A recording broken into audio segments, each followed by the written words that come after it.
মই সীমান্তৰ পৰা কৈছোঁ, মই যুদ্ধৰ সীমান্তৰ পৰা কৈছোঁ। মই এজন সৈনিক, নকৰোঁ মৃত্যুলৈ ভয়।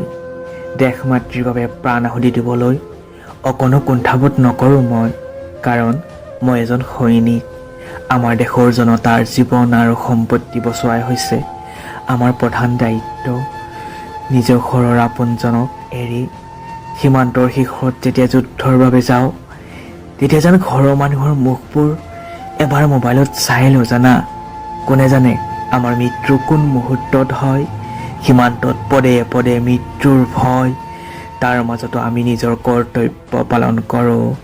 নিজৰ কৰ্তব্যৰ মাজতো কিমান হাজাৰ হাজাৰ শ্বহীদ হয় তাৰ কোনো ঠিকনা নাথাকে।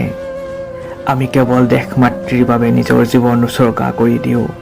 মোৰ আয়ে সদায় ফোন কৰি মোক কয়, বোপাই বোপাই, তই সীমান্তত চাকৰি কৰিব নালাগে বোপাই, ঘৰলৈ উভতি আহ।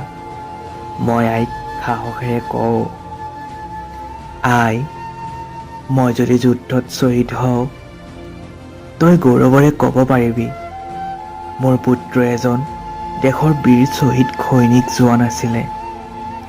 তেতিয়া যেন আয়ে হুক হুকাই কান্দি উঠে আৰু কয়, ভালদৰে থাকিবি বোপাই, তোৰ বাহিৰে মোৰ আৰু আছেনো কোন।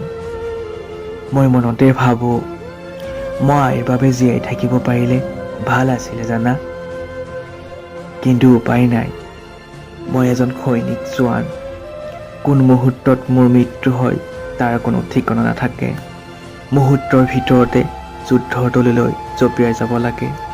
শেষত ভগৱানৰ ওচৰত এটাই প্ৰাৰ্থনা, যদি মোৰ মৃত্যু হয়, মৃত্যুৰ পাছতো যেন মই পুনৰ আইৰ গৰ্ভত জন্মগ্ৰহণ কৰোঁ।